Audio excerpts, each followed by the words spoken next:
So I think we could call this one Attack of the Giant Gas-like Booger, because that was what I saw in this episode. A lot of this giant glob thingy attacking, or getting ready to, and it's, just going down the mountain, slaughtering shit. And this episode, for the most part, the thing that I enjoyed a bit, because it kind of wasn't like the greatest or anything like that, was the comedy. One of my favorite parts of the entire Punk Hazard arc that makes me laugh my freaking ass off is that part where Chopper is there all messed up and they're like, it's his fault, and he's screaming, it's both your fault. That shit, hands down, is one of the funniest things of all of Punk Hazard.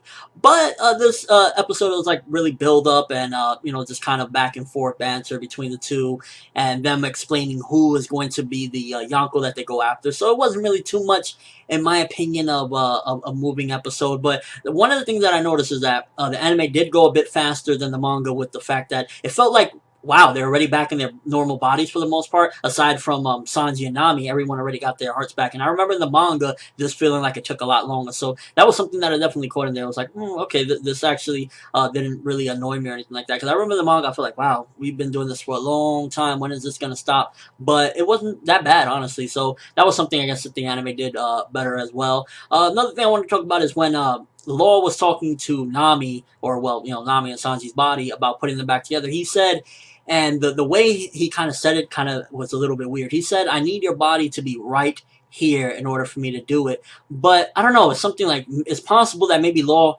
could extend his room to the point where wherever her body is, he can put them back together if he wanted to, because it just seemed like it was coming off as a lie for me personally. So that was something that I kind of caught there.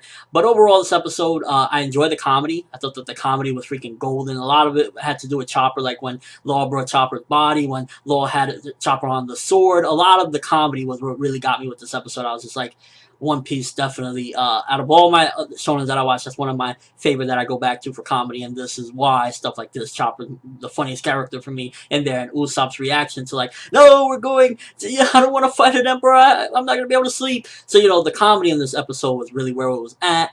The giant gas-like booger didn't really, I mean, it's like, we'll see where it goes, but I'm not too really hyped for that personally. And ultimately, it's just like, not the greatest episode or anything like that. I enjoyed the comedy, but everything else is just like, let's just get this show on the road, and let's get Luffy to Caesar so he can beat the dog shit out of Caesar, because Caesar, he got 300 million bounty, but I don't know if he could tangle with Luffy. I'm just saying. And yeah, overall thoughts of the episode, I got a good laugh. What do you think, first of all, funniest moment of the episode? Was it the Chopper bits? What was it? Because for me personally, like I said, Chopper, hilarious. And also, what do you think about my theory? Because I think that Law definitely, if he wanted to right then and there, but he was holding it in, he could have easily put back Nami inside of her original body and put Sanji back, because he just seemed like he was lying. I don't know. And also, a thing about Robin saying to Luffy, like, a big part of partnerships is that a lot of times with pirates, there's betrayal. Do you think that Law will actually betray Luffy? Like, Law to me, he comes across as, like, he has this bad guy image, and there's rumors about him and this and that, but I don't think that Law is really all that bad. I think that in the end, there's a possibility that something will go down where it's like Law's crew or Luffy's crew, and he's going to go. And by the way, this isn't any spoilers or anything from the manga. It's just my theories of what will happen down the line with their partnership. And I think that the Law is going to ultimately choose his crew, and it's going to come across as a betrayal, because like that shit was hilarious when Luffy was like, I take his word for it, and he's like, are you going to betray me? And he's like, no. It's like, see?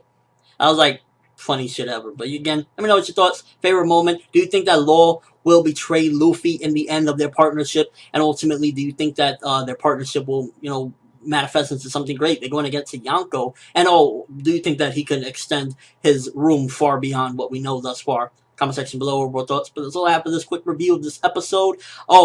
Rating for this one, give it a 3 out of 5, maybe 2.5, 3 out of 5. It was a decent episode, nothing too spectacular.